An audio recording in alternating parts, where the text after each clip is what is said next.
ஜெபம் தலைகளை கட்டி அதிகமாக நேசிக்கிற நல்ல தகப்பனை சோத்திரம் அப்பா இசப்பா. இந்த நாளில் உமது வார்த்தைகளே 4வது வார்த்தை கொடுக்கறதுக்காண்டி வந்திருக்கேன் ஆண்டவரே.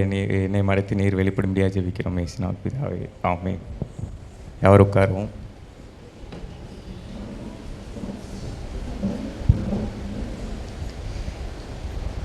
யாவரும் எடுத்துக்கொள்வோம். மத்தேயு 27:46 ஒருவர் வாசிக்குவோம்.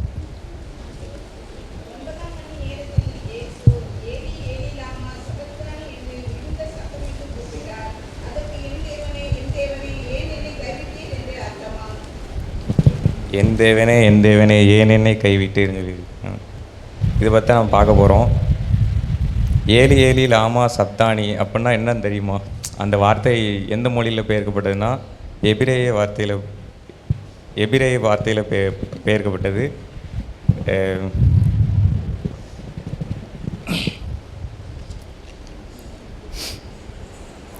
என் தேவனே ஏன் என்னை கைவிட்டேன். இதில் தேவன் சிலுவையில் அறையும்போது சொல்கிற வார்த்தை என் தேவனே ஏன் என்னை கைவிட்டேன்னு சொல்லியிருக்காங்க. ஆனால் இயேசுவுக்கும் பிதாவுக்கும் இருக்கிற இடையிலான ஒரு கனெக்ஷன் எப்படின்னா இயேசுவே சொல்லியிருக்காரு, நானும் பிதாவும் ஒன்றாக இருக்கிறோம்னு சொல்லியிருக்காரு. இன்னொன்று என்ன சொல்லியிருக்காங்கன்னா, என்னை கண்டடைகிறவன் பிதாவையும் கண்டடைவான்னு சொல்லியிருக்காங்க. இந்த தருணத்தில் எதனால் என் தேவனே ஏன் என்னை கைவிட்டேன்னு சொல்லி பார்க்கும்போது யோவான் 3:16 வாசிங்க. தேவன் தம்முடைய ஒரே பேரான குமாரனை விசுவாசிக்கிறவன் எவனோ அவன் கெட்டு போகாமல் நித்திய ஜீவனை அடையும்படிக்கு அவரை தந்தருளி இவ்வளவாய் உலகத்தில் அன்பு கூர்ந்தார். தேவன் தம்முடைய ஒரே குமாரனை விசுவாசிக்கிறவன் எவனோ அவனை கெட்டு போகாமல் நித்திய ஜீவனை அடையும்படிக்கு அவர் தந்து இவ்வளவாய் உலகத்தில் அன்பு கூர்ந்தார். இது எப்படின்னா இதனால தான் பிதாவானவர் இயேசுபாவை உலகத்தில் அனுப்புனார். எதனால் அனுப்புனாருன்னா அடுத்த வசனம் வாசிக்கலாம். உலகத்தை ஆக்கினைக்குள்ளாக தீர்க்கும்படி. போதும். ஆக்கினைக்குள்ளாக தீர்க்கும்படினா அதுக்கு பொருள் தண்டனைன்னு சொல்லி அர்த்தம். அந்த ஆக்கினைக்குள்ளே தீர்க்கும்படிக்கு அதுக்கு என்ன அதுக்கு முன்னாடி வசனம் பார்த்தீங்கன்னா இவ்வளவாய் உலகத்தை அன்பு கூர்ந்தார்னு சொல்லி வந்திருக்கும். இது நம்ம பார்த்தோம்னா இவ்வளவாய்னா ஒரு சேனலில் 2 சேனலில் அது எவ்வளோ பெருசுன்னு சொல்ல முடியாத வார்த்தைகள் அது. அதுக்கப்புறம் அவர் உலகத்தில் ஆக்கினைக்கு தீர்க்கும்படி தேவன் இந்த உலகத்தில் வந்தபோது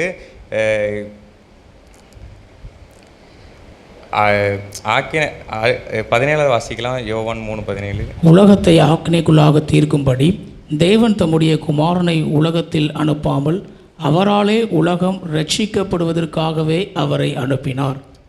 இது நம்ம பார்க்குறது ஆக்கினைக்குள்ளாக அனுப்பலை. தேவன் எல்லாத்தையும் ரட்சிக்கும்படியாக தான் அனுப்பினார். ஆனால் என்ன நடந்துச்சுன்னா தேவனை ஆக்கினைக்குள்ளாக தள்ளப்பட்டாங்க.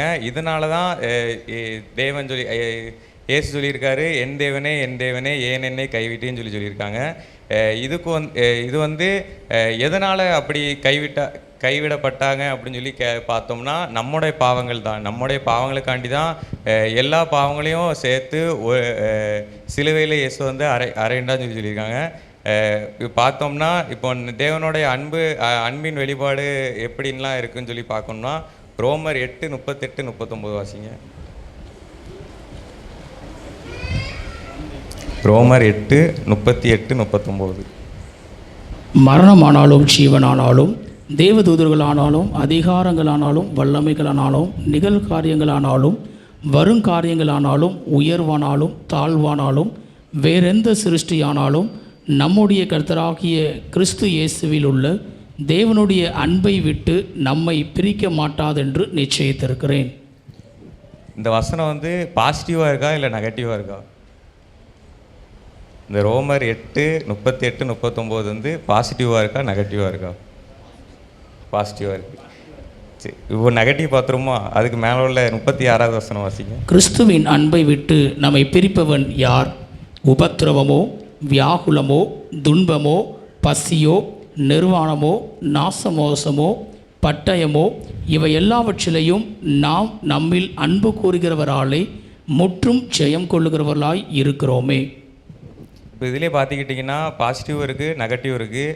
அது நம்ம எப்படி இருக்கோம்னு சொல்லி பார்க்குறதுக்காண்டி தான் அந்த வார்த்தையை கொடுத்துருக்காங்க. அது வந்து நம்ம பாசிட்டிவாக இருக்கணுமா இல்லை நெகட்டிவாக இருக்கணுமா அதை நீங்களே பார்த்துக்கங்க. 1 பேதுரு 2:24.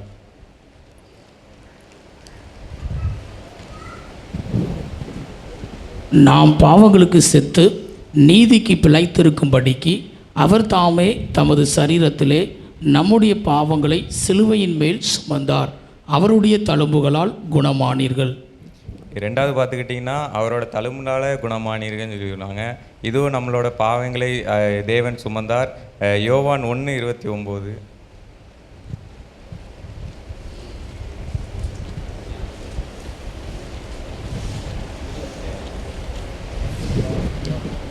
மறுநாளிலே யோவான் இயேசுவை தன்னிடத்தில் வரக்கண்டு, இதோ உலகத்தின் பாவங்களை சுமந்து தீர்க்கிற தேவாட்டுக்குட்டி.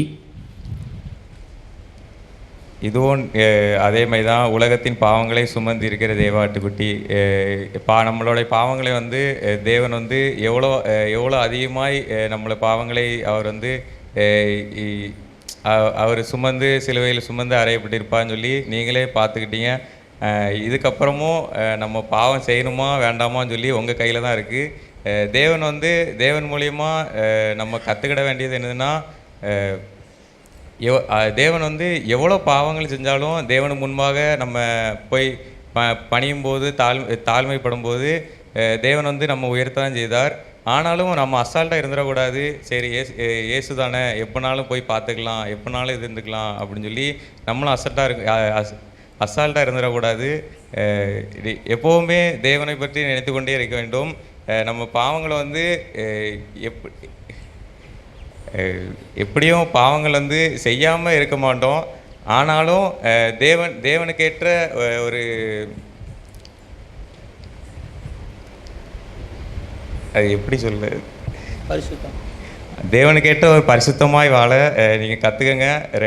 2 கொரிந்தியர் 5:21. 2 கொரிந்தியர் 5:21. நாம் அவருக்குள் தேவனுடைய நீதியாகும்படிக்கு பாவம் அறியாத அவரை நமக்காக பாவமாக்கினார்.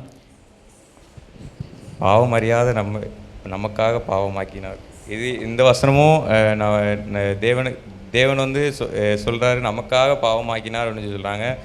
நான் சொன்ன 4 காரியத்துலேயும் ரோமர் 8:38-39, 1 பேதுரு 2:24, யோவான் 1:29, 2 கொரிந்தியர் 5:21, இதெல்லாம் நீங்கள் பார்த்துக்கிட்டிங்கனாலே உங்களுக்கு ஒரு கிளாரிட்டியை தெரிஞ்சிடும். நம்ம பாவம் செய்யணுமா வேண்டாமா அப்படின்னு சொல்லி உங்களுக்கே ஒரு கிளாரிட்டி தெரிஞ்சிடும்.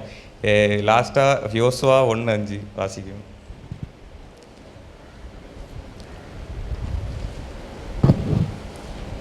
நீ உயிரோடு இருக்கும் நாளெல்லாம் ஒருவனும் உனக்கு முன்பாக எதிர்த்து நிற்பதில்லை.